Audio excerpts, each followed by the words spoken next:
De retour sur le plateau de votre quotidien et week-end, c'est tous les jours midi 18h, 23h sur la chaîne numéro 23 de votre satellite. À midi, nous sommes en live Facebook sur le Facebook d'Éclair TV. À 13h, nous sommes déjà en replay sur le YouTube d'Éclair TV. Et à 9h, nous sommes en radio. Bref, nous sommes partout afin de vous parler d'un petit peu de tout ce qui se passe dans le monde. Et bien entendu, vous n'avez pas pu passer à côté. L'affaire Pogba, oh mon Dieu, qu'est-ce que c'est? Qu'est-ce que l'extorsion? Comment voir ça d'un œil pénal, juridique? Bref, vous voulez en savoir plus? Eh bien, bienvenue encore une fois sur le plateau de KNF. J'ai invité l'avocat de la chaîne, le spécialiste, et il n'est pas venu tout seul. J'ai l'honneur de recevoir Maître Sardar. Qu'en fait? Bienvenue dans votre émission, mon avocat. Non, c'est la vôtre. Excusez-moi. Excusez-moi. Vous voyez l'habitude chez lui. Excusez-moi, non, c'est pas mon émission. Bonjour. Comment ça va? Bah, ça va très bien. Puis quel sujet? On parle que de ça. Que de ça partout. Et c'est vrai que moi et mon associé Maître Barrero, on est vraiment intéressés par la question et on se dit, bah voilà l'homme de la situation, c'est pas mon avocat conseil aujourd'hui, c'est Styly. Et ça me fait trop ça fait bizarre d'avoir sur mon plateau. Je rentre tout le temps, oui, Maître Barrero, un vrai nom de footballeur professionnel. Et oui, oui, ça va, bien installé? Bonjour à tous, merci de me recevoir aujourd'hui sur ce plateau. C'est un vrai honneur et c'est une vraie thématique aujourd'hui qu'on va aborder, qui intéresse un petit peu tout le monde et qui, comme vous l'avez rappelé, qui aussi est très intéressant d'un point de vue juridique. Exactement, alors on va vous rappeler un petit peu l'affaire, bien entendu. Cette famille qu'on pensait soudée comme jamais, les frères Pogba avec la maman un petit peu qui dirige tout. Là, d'un seul coup, on a le frère Mathias qui balance une vidéo où il dit qu'il va faire des révélations fracassantes. L'effet d'une bombe qui va un petit peu changer notre vision sur le footballeur Pogba. Là, on se dit, mais qu'est-ce qui se passe? Là, Pogba, le Paul, il répond, oui, avec des... D'ailleurs, là, on attaque la partie juridique parce que tout de suite, il a fait appel à son avocat lorsqu'il a répondu à son frère. Mais bien sûr, parce qu'en fait, la question qui se pose, c'est l'extorsion. Pourquoi on parle d'extorsion? Voilà. Bah, est-ce qu'on estime si remise d'argent il y a eu? Alors c'est vrai qu'aujourd'hui, on ne sait pas tout, il y a une enquête pénale, c'est pas très clair en tout cas, même si on pense qu'on sait des choses. En tout cas, s'il y a eu remise d'argent et qu'il y a quelque chose qui a été envisagé par la force ou la menace, c'est là où peut-être le délit pénal intervient. Parce que justement, en répondant dans les journaux, après la fameuse vidéo de son frère Mathias, il a parlé d'extorsion. Donc là, tout de suite, on voit que ça a pris vraiment une autre tournure. Là, son frère Mathias lui répond en disant « Je savais que tu allais répondre dans les médias, tu cherches à manipuler le peuple, mais je vais balancer des vérités, dont cette fameuse histoire de marabout. » Est-ce que le marabout peut être pris au sérieux dans le domaine juridique? Alors, d'abord, le marabout, c'est vrai que beaucoup de gens ne comprennent pas tout à fait, c'est culturel avant tout. Exact. Aux Antilles, on a le Gadet de Zafé. C'est culturel. On est tous superstitieux un petit peu, surtout lorsqu'on est footballeur. C'est vrai qu'on fait des signes, etc., etc. Donc en soi, pourquoi pas? Maintenant, la question qui se pose, avoir affaire à un marabout, oui. Et peut-être que mon confrère Maître Barrero peut-être donner un peu plus de détails sur la question. C'est vrai qu'aujourd'hui, il y a des limites à tout. Et je ne sais pas si... C'est très intéressant en fait la vision qu'on peut avoir sur l'aspect un petit peu culturel, marabout, etc. Il faut savoir que le droit pénal ne s'intéresse pas véritablement à cette superstition, parce que c'est de la superstition dans la mesure où il ne va pas venir condamner à réprimer une personne qui va aller voir un marabout même pour souhaiter le malheur de son voisin. Par contre, je pense qu'on peut le préciser parce qu'il y a de la jurisprudence assez intéressante sur ce sujet, le marabout, la personne, l'ensorceleur, le sorcier, celui qui va donc récolter des fonds, et c'est des fois des sommes d'argent qui sont véritablement importantes, lui peut être renvoyé devant la juridiction correctionnelle pour des faits d'abus de faiblesse, d'abus de confiance, abus de faiblesse et d'état d'ignorance, parce que justement, il va abuser, et je pense que c'est le terme, abuser de la crédibilité des personnes. D'accord, alors on continue notre histoire.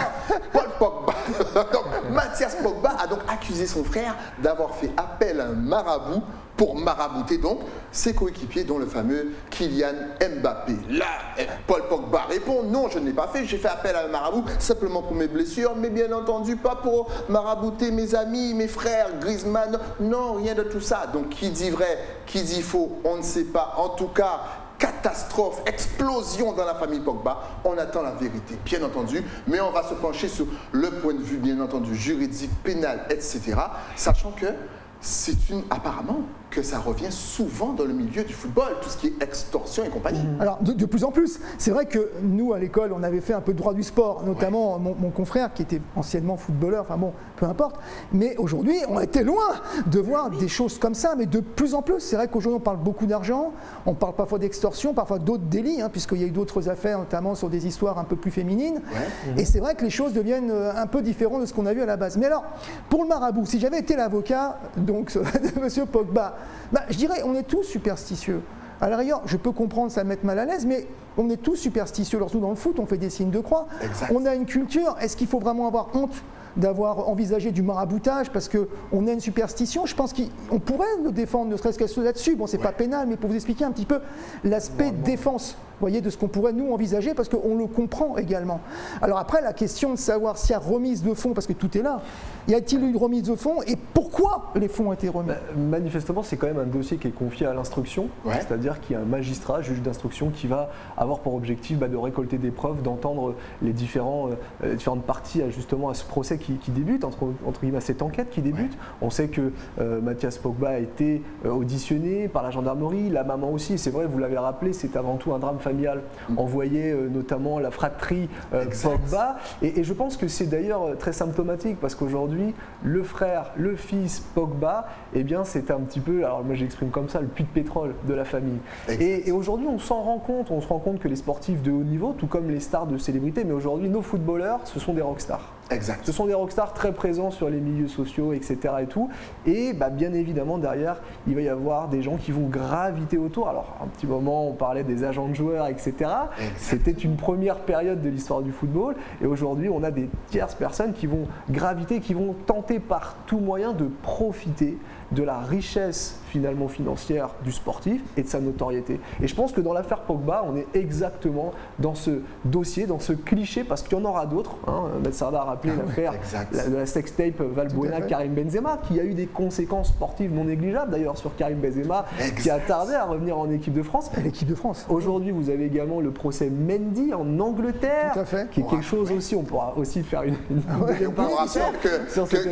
que Mendy est accusé d'avoir violé viol, agression sexuelle, et il encourt la réclusion criminelle à perpétuité. Il est d'ailleurs en détention provisoire, libéré dans le cadre d'un contrôle judiciaire, mais ce sont des grosses affaires.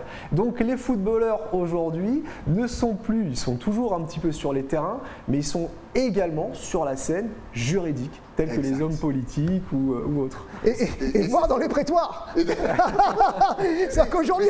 Parce qu'effectivement, comme il le dit si bien, l'extorsion aussi peut venir des amis proches. Souvent, pour les footballeurs, ce sont souvent les amis d'enfance, voire la famille. Exactement. Et lorsque Paul Pogba, justement, a parlé d'extorsion, il dit, à vérifier aussi, on l'a donc menacé, qu'on l'a limite séquestré, on l'a sorti le fusil, ça y est, tu vas te donner notre argent. C'est vraiment aller très très loin. Et on sait très bien qu'il fait souvent l'aller-retour entre Manchester et la Juventus. On a tendance à croire qu'on se dit que ça reste que du football, mais là, à la lumière de ces nouvelles informations, on peut se dire que ces choix sportifs sont dirigés par autre chose. C'est-à-dire qu'à Manchester, il a eu l'extorsion, il s'est dit, bon, allez, je vais en Italie, je vais être au calme. Mais apparemment, dès qu'il est arrivé en Italie, les gars l'ont retrouvé tout de suite et menacé et compagnie. Donc c'est sous réserve. Voilà, sous réserve encore une fois. C'est ce que Paul Pogba dit. Mais quand même, il y a un univers extraordinaire. On ne s'imaginait pas tout ça, nous. En tout cas, si on veut aujourd'hui un autographe, il faut mieux aller au prétoire. Conseil que je vous donne, il y aura plus de chance d'en avoir un. Voilà. Mais non, mais c'est vrai que c'est chaud, les choses sont devenues un peu différentes. On est dans un monde aujourd'hui qui a évolué. Et le football a évolué aussi dans un sens un petit peu judiciarisé, avec des abus qui ont peut-être existé à l'époque dont on ne savait rien. Parce qu'il y a comme d'autres affaires où des personnes vous disent oui, quand même, je donne à ma famille peut-être dans des conditions un peu limites, mais qui ne font pas justement débat. Aujourd'hui, les choses ont un peu changé. Peut-être aussi les sommes demandées sont peut-être beaucoup plus importantes. Entre peut-être 10 000 euros, peut-être la chose serait passée sous silence. 100 000, voire plus, chose change un petit peu. Donc on est vraiment dans l'aspect pénal. Mais ce qui va compter dans cette histoire, imaginons qu'il y avait un service rendu qui valait 100 000 euros. Voilà, après tout, c'est possible, je ne sais pas. Peut-être à un moment donné, je crois que j'ai cru entendre qu'il y avait une version un peu comme celle-ci. Parce que c'est ça, parce que je pense que le frère servait de garde du corps. Et qu'au final. Mais bon, alors après, je serai encore l'avocat de M. Pogba. Vous êtes déclaré, monsieur. Enfin bon, peu importe. Mais bon, non, mais c'est vrai. Pourquoi vous avez une formation? Bon, bref, on passe un petit peu. C'est un aspect qui pourrait être envisagé dans le cadre d'une défense. Mais la question qui se pose, même s'il devait l'argent, s'il y a violence ou s'il y a menace, c'est là où on vient dans un délit. Parce qu'il y a plein de gens qui donnent de l'argent, malheureusement, qui ne payent pas, et on ne vient pas, voilà. Et n'allez pas les tuer. Et il y a des règles, bon après c'est pas toujours facile, mais donc la question est d'abord l'extorsion par rapport à quelque chose qui ne devrait peut-être pas, mais quand bien même il devrait, la méthode employée et peut être délictuelle par la force, grosso modo, que ce soit une menace, dans ce cas-là, ou la violence pure et simple, peu importe, et c'est là où l'aspect délictuel intervient. Donc la question de devoir, elle est secondaire. Bon, elle peut avoir un rôle, parce que c'est sûr que c'est beaucoup plus crapuleux de ne pas devoir que de devoir, mais ça n'empêche pas pour autant qu'il y ait un délit s'il y a menace. C'est une question civile.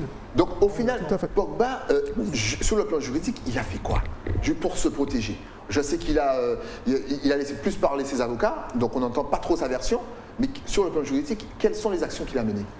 Pour le moment, sur le plan juridique, comme je l'ai expliqué, il y a une investigation confiée à un juge d'instruction. Donc le juge d'instruction a cette charge justement de récolter les preuves. Il doit instruire à charge et à décharge. Donc il va entendre un petit peu tout le monde. Et puis ça a déjà débuté puisque les auditions de la maman ont été actées dans ce dossier, hein, encore une fois sous contrôle et sous réserve du secret de l'instruction.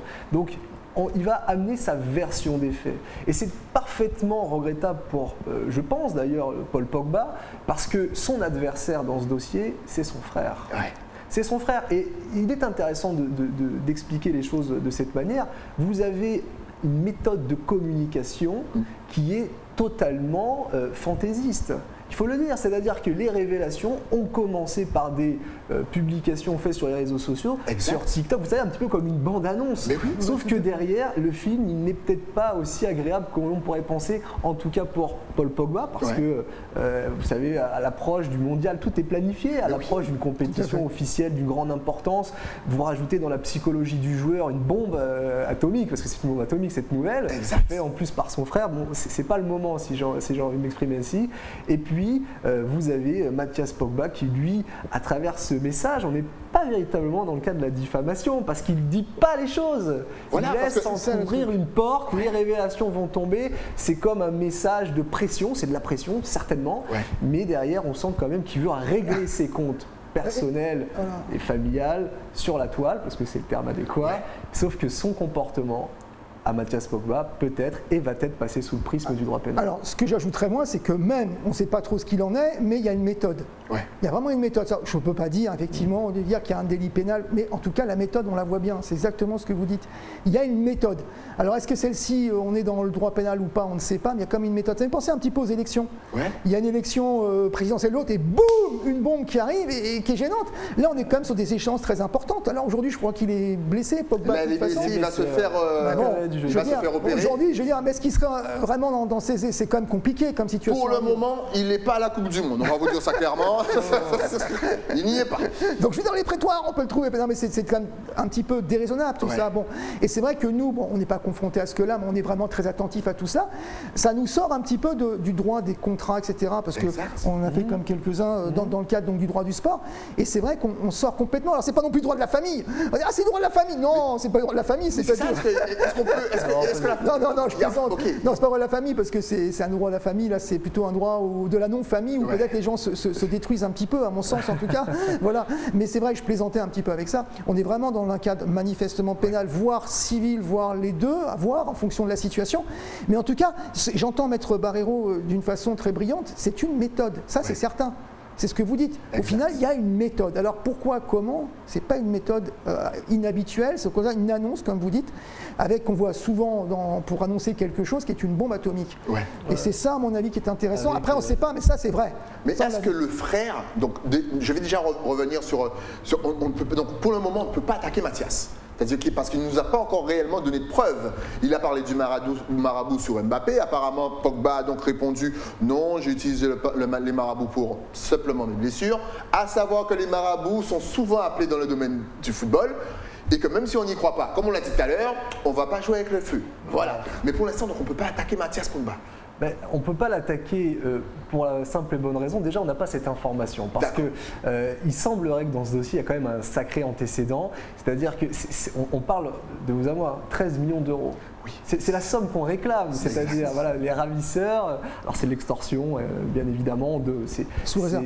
Sous réserve, encore une fois, mais quand on lit l'application stricte de l'extorsion, c'est le fait de demander, d'obtenir par violence, menace, contrainte, la remise d'un document, une signature ou des fonds. On est clairement dans le cas.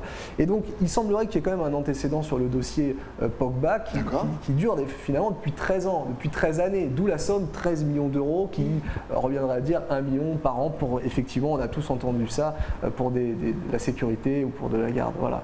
Donc, encore une fois, c'est ce qu'on a compris qu'à un moment donné, il n'en pouvait plus et que là, il a fallu dire stop, j'en peux plus, on arrête. Sauf que ça a un coût. Et apparemment, cette histoire traîne depuis son club, le Havre. Son club formateur. Son club formateur, donc ça remonte. Mais c'est et apparemment, mais il y avait eu justement un documentaire comme ça sur Canal+, où justement il y avait des joueurs qui témoignaient, qui disaient que même les membres de leur famille qui voulaient de l'argent menaçaient limite couteau sur la gorge. C'est Emmanuel Adebayor. Exactement. J'ai regardé, que j'invite nos téléspectateurs à le regarder parce que c'est aussi une vision du football que l'on n'a pas. On pense que tout est très noble, que tout est très paillette. Non, c'est très compliqué aussi la vie d'un footballeur, je dirais d'un sportif professionnel, à partir du moment où ce sportif va engendrer beaucoup d'argent. Et on sait que dans le football, alors on parle de ballon, etc., mais on sait qu'aujourd'hui, il y a un intérêt financier qui dépasse l'entendement, il faut le dire, il faut voir un petit peu. C'est pour ça que l'équipement d'un footballeur aujourd'hui, c'est aussi l'avocat, voire les avocats. C'est très bien. J'adore. Et d'ailleurs, dans l'annonce, et c'est aussi très surprenant, on sont aussi surpris dans l'annonce qui a été faite par Mathias Pogba dans le cadre du TikTok, parce que je crois que ça s'est passé sur TikTok. Exact. Il met en cause l'avocate directement, notre consoeur de Paris, il la met en cause directement dans sa publication. En disant, voilà, c'est une femme. Mais sous réserve, attention. C'est sa deuxième mère, etc. Et tout, voilà. Donc, et c'est notamment pour ça que les avocats, notamment de Paul Pogba, ont répondu avec la plus grande fermeté. Parce qu'il faut être ferme. Quand vous envisagez la défense de Paul Pogba, il faut être ferme et avoir une vraie stratégie judiciaire parce que les conséquences sont énormes. Alors pour l'instant, nous en sommes au stade où on attend les révélations de Mathias Pogba. On n'en sait pas plus, vraiment, mais on se pose vraiment la question, parce que lorsqu'on voit l'univers de la vidéo, si Mathias aussi n'était pas limite menacé. Parce qu'effectivement, le son n'est pas bon, il est tout le temps en train de lire. Il semble lire un papier. L'hypothèse que lui-même soit séquestré et qu'on lui fasse lire quelque chose est arrivée. Est-ce que c'est possible ça? C'est tout à fait possible. Et c'est vrai que parfois, dans les affaires connues d'extorsion de fonds, c'est toujours des phénomènes un peu plus complexes que simplement une personne. C'est souvent des phénomènes d'équipe. On parlait tout à l'heure de ravisseurs, entre guillemets, Maître Barrero, mais ça peut être ça. Il semblerait également que la juge d'instruction envisage l'association de malfaiteurs. Alors, l'association de malfaiteurs, comme son nom l'indique, c'est le regroupement de plusieurs personnes qui, ensemble, vont entreprendre dans la méthode, on parle encore une fois de méthode, la commission d'un délit ou d'un crime. Et donc, effectivement, vous pouvez avoir une association de malfaiteurs en vue de commettre un délit ou un crime. Quel serait ce délit? L'extorsion, le vol, la soustraction frauduleuse, l'escroquerie, etc. C'est fou, c'est énorme. On vous rappelle, si vous nous rejoignez, qu'on parle donc de l'affaire Pogba. Oui, Mathias qui s'apprête à donner apparemment des preuves de manipulation de son frère, alors que son frère, lui, se dit victime d'extorsion et compagnie. La mère est dedans aussi. Apparemment, ça mêle les amis d'enfance et compagnie. Mais comment bien se protéger, justement, maître, pour éviter tout ça? Alors, c'est vrai que c'est sous réserve, parce que c'est vrai, on dit beaucoup de choses sous réserve. Exactement. Pour l'instant, on a la preuve de rien du tout. C'est vrai que la difficulté, un footballeur qui est de plus en plus entouré, alors pas seulement de ses avocats, ça arrive au début. La vraie difficulté d'une extorsion de fonds, c'est le début. On commence par faire du racket ou l'extorsion de fonds entre guillemets, c'est-à-dire qu'on me dit voilà, donne-moi un peu d'argent, mais on sent que si on ne donne pas, il va y avoir un problème. Eh bien c'est là, et c'est jamais évident, qu'il faut dire stop, j'arrête. Et peut-être, si ça s'est passé et que ça dure depuis des années, c'est parce qu'à un moment donné, on n'osait peut-être pas dire stop. On se dit bon, j'achète ma tranquillité. Alors je dis pas que c'est ça, mais c'est ça l'idée, c'est qu'aujourd'hui il faut parler. C'est un peu comme toutes les victimes qui ne parlent pas toujours. Exact. Et si elles parlent tout de suite ou si elles prennent conseil tout de suite, peut-être qu'elles peuvent endiguer cette difficulté très rapidement. Mais parfois, on ne soupçonne pas. On est dans un cadre familial. Alors, est-ce que c'est une aide? Est-ce que c'est une demande? Est-ce que c'est une menace? C'est la famille. Ce n'est pas toujours évident de comprendre, en tout cas, si méthode il y a, que celle-ci s'impose à vous et qu'elle existe. En tout cas, c'est tout le débat. C'est très compliqué parce qu'on parlait justement de l'affaire de la sextape de Valbuena avec Karim Benzema, mais c'est des petits pièges souvent, comme dans les films et les séries. Voilà, vous voyez les films et les séries avec les footballeurs justement ou les basketteurs. On les invite souvent dans une soirée, on attend qu'ils fassent un petit faux pas avec une femme ou avec des produits stupéfiants. On les filme et on leur dit voilà, on a une preuve, si jamais tu ne donnes pas l'argent, on déballe tout et c'est un petit peu ce qui se passe dans la vie. Donc souvent, ça arrivait aussi avec Giroud. Giroud, il y avait une photo de lui dans une position pas très agréable qui est sortie. Lui aussi, peut-être, faisait preuve d'extorsion, etc. C'est un milieu dangereux finalement. Mais comme les hommes politiques, il y a des affaires, il y avait un sénateur. Enfin, c'est pas, voilà, c'est des choses qu'on ne voyait pas à l'époque. Moi, je vois avec l'avènement de Facebook et autres, il y a des choses qui apparaissent comme celle-ci et qui sont parfois difficiles à gérer. Donc il faut se protéger, ils le savent. Mais en famille, vous voyez, là c'est familial, donc il y a quand même, c'est un cocon, la famille c'est sacré. C'est comme, voilà, c'est quelque chose de particulier, il y a une confiance, il y a une histoire. Et c'est pour ça que peut-être quelqu'un qui se protège ou qui se protégerait avec des amis d'enfance, etc., les pressions naturelles, elles existent. Il faut protéger vous. Quelle est votre vision de cette affaire dans le futur? Alors, moi, je pense qu'il y aura des révélations. C'est vrai qu'aujourd'hui, nous, avocats, on ne peut pas déontologiquement aller affirmer des choses alors qu'on n'en sait pas plus que tout à chacun. Exact. Mais par contre, on a une vision des choses, bien sûr. On ne va peut-être pas révéler, chacun a son idée un petit peu sur une situation. Maintenant, moi, je pense qu'il y aura des révélations d'ici peu. Et on attend, on attend les preuves. En tout cas, apparemment, Mbappé n'est pas marabouté puisqu'il continue à marquer. Et même, à moins qu'il ait arrêté. À moins qu'il ait pris un autre marabout, qu'il y a contre-marabout. En fait, où c'est Sagné, ça se passe pas mal, à cause d'obtenir qu'il y a un reine maraboutage. En tout cas, ce qui est drôle, c'est que vraiment, on a beau y croire ou pas, les footballeurs sont tellement superstitieux qu'ils ont mis un petit écart. Et ça. Mais finalement, c'est ce qu'on croit souvent qu'il y a de l'influence sur nous-mêmes. Alors après, c'est un sujet, on n'est pas dans un sujet paranormal aujourd'hui, ça existe aussi. Mais c'est vrai que ce qu'on croit, on le sait tous dans le sport, même dans n'importe quel métier, le fait d'avoir une confiance en soi-même, réaffirmer, ça donne une puissance intérieure qui donne des résultats, c'est certain. Mais inversement, une personne comme Pogba qui aujourd'hui est un peu mis en difficulté dans ce genre de choses, il faut être très fort, vraiment très fort, alors qu'il était entouré par sa famille pour pouvoir passer ce cap. Vous vous rendez compte, c'est nous, des fois, on le regarde jouer et puis on se dit, il joue mal et compagnie, alors qu'il a une tonne de problèmes. Il vient de se faire menacer. Oh, mais il ne sait pas faire une passe. Oui, maintenant, on comprend un petit peu mieux. Que peut-on rajouter en dernier mot? Quels sont les autres risques lorsqu'on fait un métier comme ça? On a envie, on a parlé de la politique. Mais vous savez, c'est vrai mais les risques à la base, d'abord des footballeurs, c'est que ce n'était pas bien conseillé pour leur contrat. C'était ça vraiment les problèmes. Jusqu'à maintenant, que ce soit les artistes ou les footballeurs, ils étaient des hommes de l'art. Et ce n'est pas artistes dans d'autres domaines. Et donc, ce n'était pas bien accompagné. C'est là où, effectivement, il y a un métier qui fait que les gens ont accompagné ces footballeurs, parfois avec un petit peu d'excès sur leur fees, enfin ce qu'on appelle justement leur commission. Et c'est un petit peu ce qu'on a reproché. Bon, aujourd'hui, je pense que le métier s'est un peu régulé, les choses sont un petit peu différentes, je pense. C'était vraiment les choses. Maintenant, on arrive à autre chose avec ces problèmes-là. Et je pense qu'on aura, à mon avis, à mon sens, malgré toutes ces affaires qui devraient faire un peu jurisprudence, il y en aura d'autres. Il y en aura d'autres. Il y en aura d'autres parce que je pense que le monde du football a évolué. Et le footballeur, moi je disais avant, le footballeur c'était un produit footballistique. C'est-à-dire qu'il créait du football, il créait du plaisir. Et aujourd'hui, quand je dis que le football a évolué, c'est que ce sont des produits publicitaires. Donc les conséquences aujourd'hui, par exemple, d'une affaire Pogba ou d'une affaire Valbuena ou d'une affaire Benzema, elles sont aussi, et mon associé le dit très bien, on regarde du droit des contrats et des sponsors parce que les footballeurs engendrent beaucoup d'argent, notamment par les contrats publicitaires. D'ailleurs, une somme beaucoup plus importante que le salaire qu'ils vont percevoir en club ou que les indemnités de transfert qui commencent à s'amoindrir. Donc le vrai conseil, je pense, c'est avant tout d'avoir une vision du footballeur qui est totalement différente, ancrée dans notre réalité, dans notre situation, et surtout d'aller faire beaucoup de formations auprès des centres de formation, d'accord, parce que chaque équipe a un centre de formation, il crée des jeunes joueurs, des jeunes talents. Mbappé sort par exemple d'un centre de formation, enfin tous les joueurs professionnels, eh bien c'est d'aller expliquer à ces jeunes aujourd'hui quelles sont les difficultés et comment ils doivent se positionner par rapport à l'espace public. Parce que ce sont, encore une fois, des produits aujourd'hui publicitaires.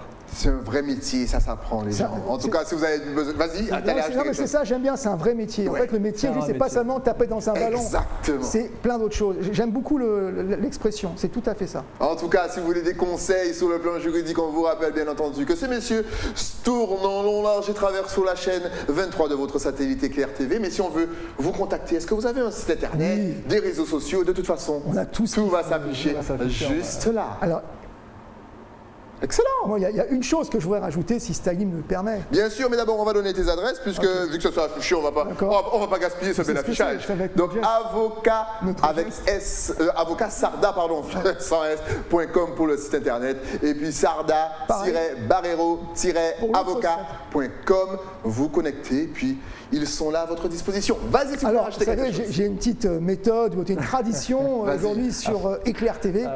C'est ce fameux geste après chaque émission. Est-ce que Styly me permet qu'on fasse ce geste pour clôturer cette émission? Mais bien sûr. Là, attends, tu sais quoi? Je vais même déjà remercier mon partenaire et c'est toi qui vas clôturer l'émission. Voilà. D'accord. Donc prépare-toi. Hein. Ah, ok, d'accord. Donc bien entendu, on a parlé de tout ça. Je sais que ça a fait une bombe. Ça sort du football, donc on était obligé d'en parler. Aujourd'hui, on vous rappelle le frère de Paul Pogba qui a menacé de révéler le vrai visage de Paul. Paul qui se dit victime d'extorsion. Et donc Mathias qui a répondu qu'il a des preuves. Donc on attend toujours ces preuves. Aujourd'hui, on ne sait pas réellement ce qui se passe. On attend, mais en tout cas, on a eu des professionnels. Faites-vous plaisir. Allez sur le replay YouTube d'Éclair TV pour revoir un petit peu tout ça. Sinon, vous restez connectés sur Éclair TV. Nous, on se donne rendez-vous, bien entendu, demain avec de nouveaux invités. Le temps, bien sûr, pour moi de remercier mon partenaire, celui qui m'habille, qui m'a donné cette belle chemise pour être élégant comme ces messieurs. Je parle bien sûr de l'écran, il faut descendre à Bastère et demander Nathalie. On se retrouve donc demain sur la chaîne numéro 23. Et pour clôturer cette émission, je laisse la parole. Merci Styly, ça faisait longtemps que j'espérais un jour avoir l'occasion d'avoir une émission sous la houlette de ce cher Styly. Je le remercie et nous on a un geste vraiment de qui fin. nous est propre à nous. On peut se permettre de se lever peut-être ou plus ou Mais moins. ne va pas loin parce que t'es attaché, mais vas-y. Voilà. À bientôt.